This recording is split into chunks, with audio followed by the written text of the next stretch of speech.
Here's something that happened this week in Cleveland that nobody saw coming. And I need to talk about it because it says more about who Shedeur Sanders actually is than any highlight reel ever could. Picture this. You're a young quarterback nobody's really talking about yet. You're grinding in silence, running drills with no cameras, no headlines, no guarantee that any of it matters to anyone but you. And then your phone rings. It's not your agent. It's not a scout. It's Shedeur Sanders calling you directly, telling you to pack a bag and get on a plane. That's not a movie script. That's exactly what happened this week, and once I started digging into it, I couldn't stop thinking about what it actually means. Let me back up and give you the real context here, because this wasn't some content play designed for engagement. This wasn't a staged handshake for the cameras. This came out of something that had been quietly building for a while, completely off everybody's radar. Reunite, who's been mentoring this kid for some time, is the one who finally pulled the curtain back on the whole thing. According to him, Shedeur came to him directly and said there was a young player he'd had his eye on, someone he'd been watching and quietly supporting, and he wanted him flown out from Florida so they could train together. Doesn't matter if it was Orlando or Miami, the exact location isn't the point. The point is this kid was about to get real, hands-on time with someone who's literally living the future this young man is chasing.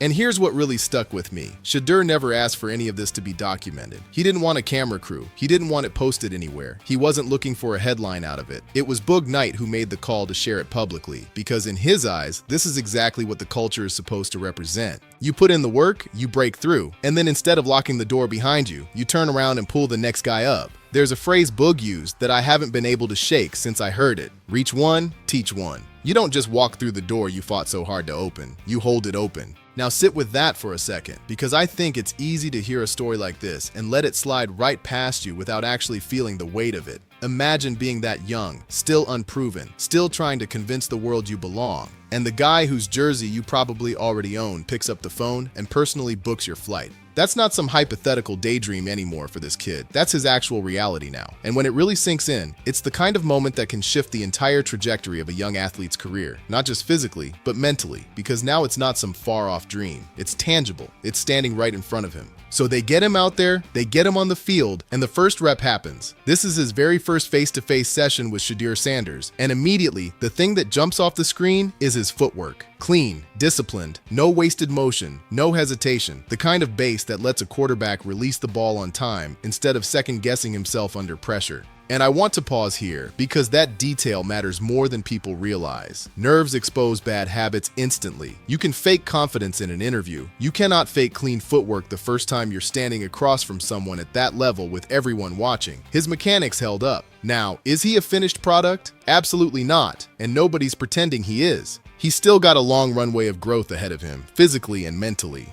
But the foundation is there, and now he gets to build that foundation standing shoulder to shoulder with people already living at the level he's trying to reach. That kind of exposure does something film study alone simply cannot replicate. But what actually got me even more than the footwork was his mentality. Reunite talked about a real, honest conversation the two of them had, where this young quarterback made it clear, unprompted, that he wanted to get right back out there and keep grinding. That kind of hunger isn't something you can coach into somebody. It's either there or it isn't. And honestly, that's part of the ripple effect of being around a guy like Shedeur. Proximity to that kind of relentless competitiveness rubs off on you. You stop seeing the highlight reel version of success and start understanding the boring, repetitive, unglamorous work that actually builds a career behind the scenes. There's a moment in the footage, right after they wrap the session, where Boog asks him straight up how it felt, and the answer was simple: real work. No fluff, no bravado, just real work. Boog pushes a little further, asking if that was the best work he's ever put in. Again, no hesitation, no doubt. And then Boog asks him the tougher question: what does he need to focus on next? What does he need to be more intentional about? And the kid just says, "Yes, sir," like he already had the answer loaded before Boog even finished the sentence. That tells you everything about where his head's at. He's not just absorbing reps for the sake of absorbing reps. He's processing it in real time, already 3 steps ahead, already thinking about what comes after this. And then there's the human side of the story, the part I think gets brushed aside way too often when we talk about athletes at this level like they're machines. Before he ever stood face to face with Shedeur, this young man admitted his heart was pounding. Nerves hit him out of nowhere the second it clicked that this wasn't a phone call or a text thread anymore. This was real. This was happening. And honestly, how could it not hit him like that? This is someone he's studied, someone he's looked up to, finally standing right in front of him in the flesh. That nervous energy isn't a weakness, it's actually a good sign. It means the moment still means something. It hasn't become routine yet, and I hope for his sake it stays that way for a long time. I want to stay on this a little longer because it's easy to scroll past a story like this and file it away as a nice feel-good clip without understanding what it actually took to get here. Think about the layers underneath this moment. Somebody had to notice this kid first. Somebody had to watch him grind in complete obscurity, put in work with zero guarantees anyone important would ever see it, and decide he was worth the investment before there was any spotlight attached to doing so. That's the part that never makes it into the highlight reel. The quiet stretch where nobody's filming, nobody's calling to book flights, it's just a kid putting in reps because he believes in himself before the world has given him any proof that belief is justified. That's the real foundation, underneath everything you saw in that footage. The flight, the training session, the face-to-face meeting, that's all just the payoff. The real story is everything that happened long before anyone thought to point a camera at it. And that's exactly why this whole thing landed with me the way it did. Because this isn't really a story about a well-known quarterback doing something generous. It's a story about somebody who made it all the way to the top of this brutal sport and still remembers exactly what it felt like to be invisible. Shedeur Sanders has arguably faced more scrutiny than any prospect in recent memory. Every throw gets dissected, every decision gets picked apart, every piece of his personality gets turned into content for people to argue over online. And in the middle of all that noise, all that pressure, he's still carving out time to quietly build somebody else up, without asking for a single ounce of credit. That says more about his character than any stat sheet or highlight tape ever could. Now, let's pivot, because there's a much bigger storyline sitting right underneath this whole moment, and it's one that's been dominating conversation around the Browns for weeks now. While this young prospect was getting his time with Shedeur, that same footage also showed something else entirely. Shedeur, working out side by side with Deshaun Watson, same field, same session, grinding together. And if you've been paying attention to the noise surrounding this team, you already know exactly why that detail matters so much. The media has spent an enormous amount of energy trying to frame this quarterback room as some kind of civil war. Constant headlines about tension, constant speculation about rivalry, constant suggestions that these guys are working against each other instead of with each other. But what's actually happening on that field tells a completely different story than the one being pushed across timelines every day. Jerry Jeudy was out there too. Other skill players were right there running routes, putting in extra work during what's technically supposed to be downtime. That's not what division looks like. That's what a team actually building chemistry looks like. Guys choosing to put in extra effort when absolutely nobody is forcing them to, because they genuinely want to get better together.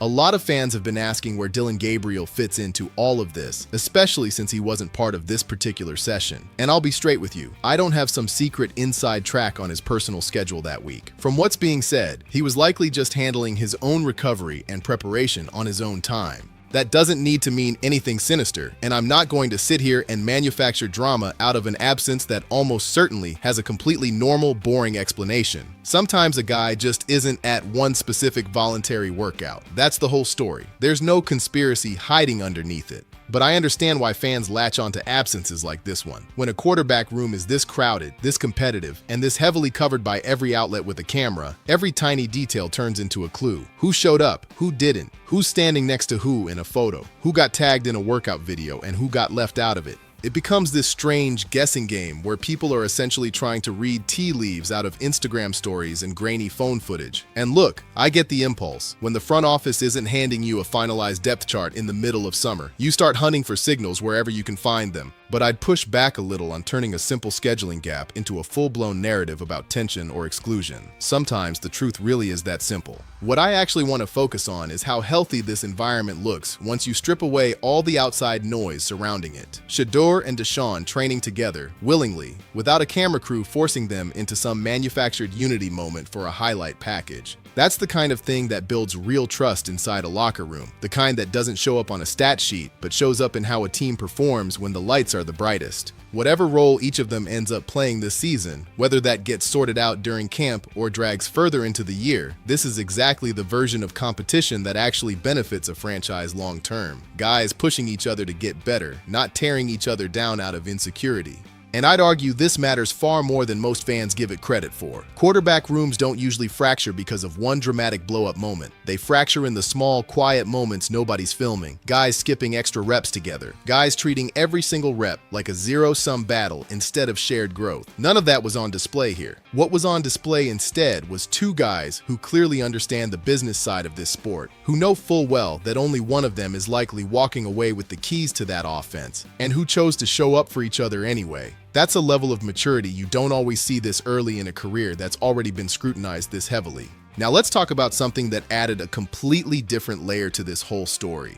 There were fans around during the session, and it turns out Shedeur's younger brother Shiloh has developed his own genuine following as well. People forget that sometimes. Shiloh doesn't carry the same national spotlight Shedeur does. He's not under a microscope every single day the way his brother is. But there are plenty of fans out there specifically showing up because of him. Watching people ask him for photos, watching that real unscripted excitement play out in person, told a story that social media just doesn't capture the same way. There's also a small, almost funny beat buried in this footage where someone was actually trying to set Shedeur up on a date in the middle of all this. It's a tiny human moment, the kind that reminds you these are still young guys living actual lives outside of football, even while they're standing in the middle of one of the most scrutinized stretches of their careers. Fans were snapping pictures, laughing, trying to squeeze into group shots, the usual chaos that happens whenever somebody spots a player they've been rooting for. But here's the part of this entire story that hit me the hardest, and it's worth sitting with for a moment. There was a piece of reflection buried in this footage where someone close to Shedeur talked about the gap between what gets shown online and what actually happens when he's standing in front of real people. And that gap is stark. Online, you see the trolling, you see the fake accounts, you see people going out of their way to tear this kid down, questioning his draft stock, questioning his personality, questioning his family. It's relentless. It never really stops. If all you did was scroll through social media, you'd walk away thinking this is one of the most disliked players in the entire league.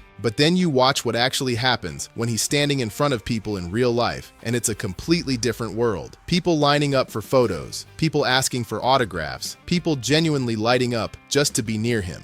That disconnect between the online version of Shedeur Sanders and the real-world reception he actually gets in person might be one of the most important, under-discussed storylines surrounding him right now. Social media rewards outrage. It rewards hot takes and cheap dunks because that's what keeps people scrolling. But it rarely reflects reality the way we assume it does. And this footage lays that gap bare, right in front of everyone. So when you step back and look at the full picture here, what you're really looking at is a story about mentorship, about pressure, and about the massive gap between perception and reality. A young quarterback got the opportunity of a lifetime because someone already walking the exact path he's chasing decided to reach back and pull him forward without asking for a single thing in return. That same person is out here training side by side with a teammate the media has tried so hard to paint as a bitter rival, putting in extra work alongside skill players who had no obligation to even be there. And woven through all of it is this constant reminder of just how loud and distorted the noise online can get compared to what's actually happening when the cameras aren't part of some manufactured storyline.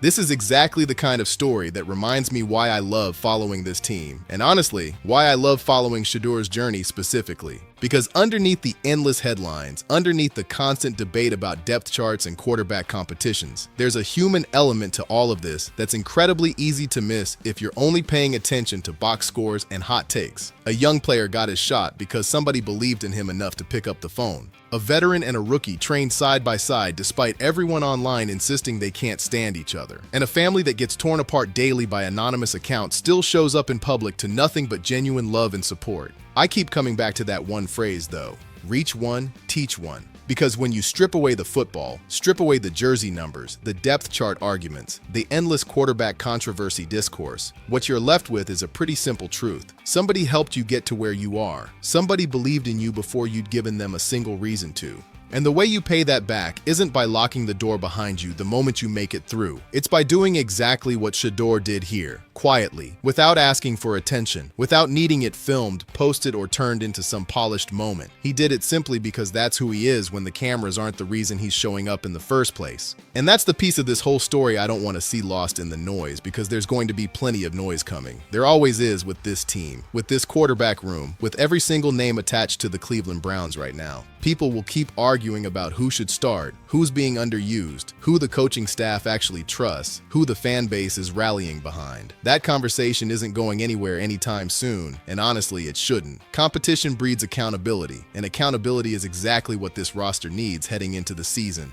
But underneath all of that noise, there's a version of these players that just doesn't make it into the headlines nearly as often as it should. Guys showing up for each other. Guys mentoring kids they have zero obligation to mentor. Guys training side by side even while the internet insists they can't stand the sight of one another. I'll be keeping a close eye on where this young prospect's journey goes from here. And I'll definitely be watching how this quarterback room continues to evolve as camp gets closer. Because if this week proved anything, it's that the real story happening behind the scenes in Cleveland is a whole lot different, and honestly a whole lot more compelling than the version being pushed across social media timelines every single day. The scoreboard will eventually settle the quarterback competition on its own. But moments like this one settle something else entirely, something about who these guys actually are when nobody's forcing them to perform for an audience. And that's the version of this story I wanted you to walk away with today.